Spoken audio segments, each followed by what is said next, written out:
কোথায় স্বর্গ, কোথায় নরক, কে বলে তা বহুদূর, মানুষেরই মাঝে স্বর্গ নরক, মানুষেতে সুরে সুর।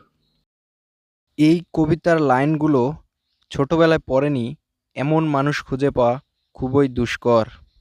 বন্ধুরা, বলছিলাম সাহিত্য বিশারদ, কাব্যরত্নকর ও নীতিভূষণ কবি শেখ ফজলুল করিমের কথা। 1882 সালের 9 এপ্রিল কালীগঞ্জ উপজেলার কাকিনায় তৎকালীন বেঙ্গল প্রেসিডেন্সি ব্রিটিশ ভারতে জন্মগ্রহণ করেন কবি ফজলুল করিম। তার বাড়ি যেতেই চোখে পড়বে নান্দনিক একটি বাড়ি, যার নাম দেওয়া হয়েছে খুলিবাড়ি। বাড়িটি দেখতে অপরূপ সুন্দর। আমরা বেশ কিছুক্ষণ দাঁড়িয়ে থেকে বাড়িটির সৌন্দর্য উপভোগ করলাম। এই বাড়িটির কিছুক্ষণ পরেই বামে মোড় নিলে পাওয়া যাবে কবি শেখ ফজলুল করিমের বাড়ি। এই যে বাড়িটি দেখতে পাচ্ছেন, এটাই হলো কবির বাড়ি। এই যে কবির বাড়ির ভিতরের দিকে এইখানে এই যে খাটটি দেখতে পাচ্ছেন, এটা হচ্ছে কবি এই খাটটিতে ঘুমাতেন। কবির বাড়িতে তার কিছু স্মৃতি নিদর্শন এখনো সংরক্ষিত আছে, যেমন টুপি, ডায়েরি, দাড়ি, দোয়াত কলম, বোতাম, মেডেল, গ্লাস, ছোট্ট কোরআন শরীফ, খাট, চেয়ার, কবির বীরতাকার ছবি। দিবারাত্র লেখাপড়ার জগৎ নিয়ে কবি ব্যস্ত থাকতেন। কবি পরিবারের বাড়ির আমলে তার পৈতৃক বাড়ি ছিল খুবই সমৃদ্ধ।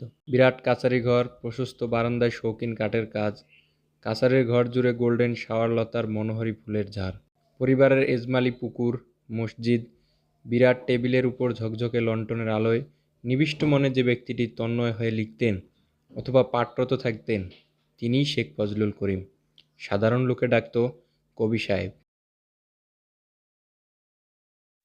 এগুলো দোয়াতকালি রাখার পাত্র ছিল, দেয়ালে রাখা আছে কবির দুইখানা ছবি ও হরিণের শিং। যে এখন যে জিনিসটা দেখতে পাচ্ছেন এটা হচ্ছে অনেক পুরনো দিনের গ্রামোফোন।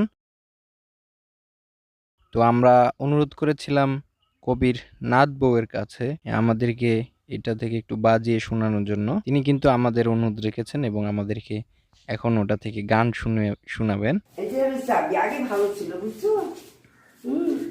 আগে আমরা বাজাইতাম, অনেক রেকর্ড ছিল।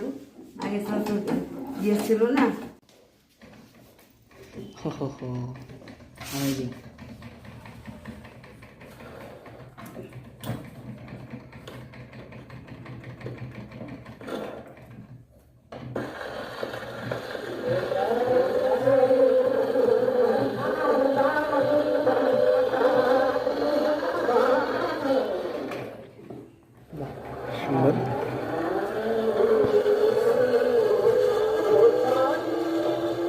আগেকার সেই গান, বুঝছো?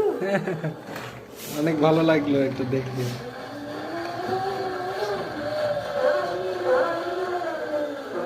এটা কি সর্বক্ষণ হাত দিয়ে ঘোরাইতে হয়? চাবিটা নষ্ট হয়ে গেছে না, বুঝতে জি জি পারছো? জি জি।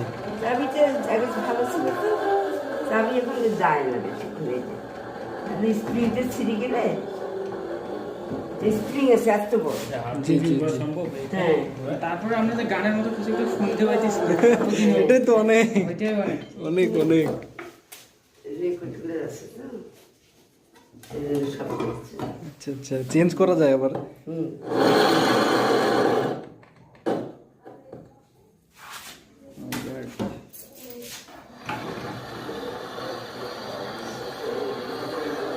জানাচ্ছি বাহ,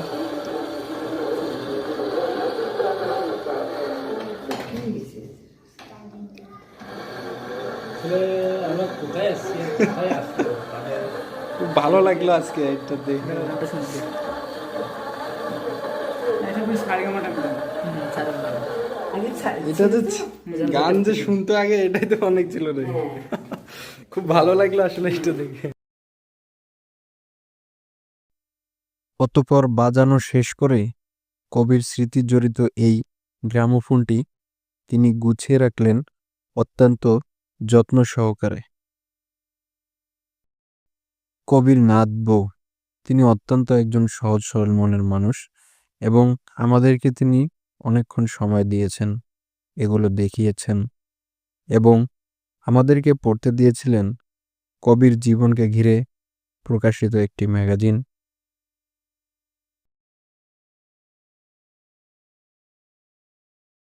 দোয়েল ক্লিনিক লালমনিরহাট কর্তৃক প্রকাশিত হয়েছিল কবি শেখ ফজলুল করিমের জীবনকে ঘিরে ছোট্ট একটি ম্যাগাজিন। কবির ভিটায় পরবর্তীকালে কবির বাড়িটির কালের প্রয়োজনে আমূল পরিবর্তন হয়েছে। দীর্ঘকালের ব্যবধানে পরবর্তী অধস্তন বংশধরদের পক্ষে পুরাতন আদি বাড়িটির আদল ধরে রাখা সম্ভব নয় বলে রূপান্তর ঘটেছে। তবুও সান্ত্বনার কথা, কবির স্মৃতির কিছু নিদর্শন এবং গ্রন্থাগারে প্রকাশিত দুটি পাণ্ডুলিপি কবির একজন দৌহিত্রের কাছে সযত্নে রক্ষিত আছে। তিনি ওয়াহিদুন নবী। কবিরা 5 ভাই। অগ্রজ ফয়জাল রহমান কাকিনাবাজার নাজির ছিলেন বলে বহুকাল ধরে কবিসহ এই পরিবারের আবাসিক বাসভূমিটি নাজির বাড়ি নামে পরিচিত লাভ করে। কিন্তু 60 দশক থেকে এ বাড়ি কবি বাড়ি বলে খ্যাত হয়ে ওঠে। কবি তার পরিবারের 3য় প্রজন্মের। পথ ও পাথেয় গ্রন্থের জন্য তিনি রৌপ্য পদক লাভ করেন। সাহিত্যক্ষেত্রে অসামান্য অবদানের জন্য 1916 সালে নদিয়া সাহিত্য সভা যাকে সাহিত্য বিশারদ উপাধিতে ভূষিত করেন তিনিই শেখ ফজলুল করিম। কবিতীর্থে প্রতিদিন নানা ধরনের অনেক মানুষ আসেন। তারা জানতে চান কবির কথা। কবির কথা বলবার জন্য এখনও একজন বেঁচে আছেন। তিনি কবির অন্যতম দৌহিত্র ওয়াহিদুন নবী। এই সুখের নন্দনেই শুয়ে আছেন 85 বছর আগে ইহলোক ত্যাগ করে চলে যাওয়া এই কবি। এর মধ্যে পৃথিবীতে কত মানুষের জন্ম হয়েছে, মৃত্যু হয়েছে, কিন্তু কবি তার কবিতার মধ্যে জেগে আছেন। উদ্ভাসিত করেছেন তার পঙ্ক্তির মধ্য দিয়ে স্বীয় জীবনকে। পাশাপাশি কাকিনাবাসীকে করেছেন গৌরবান্বিত।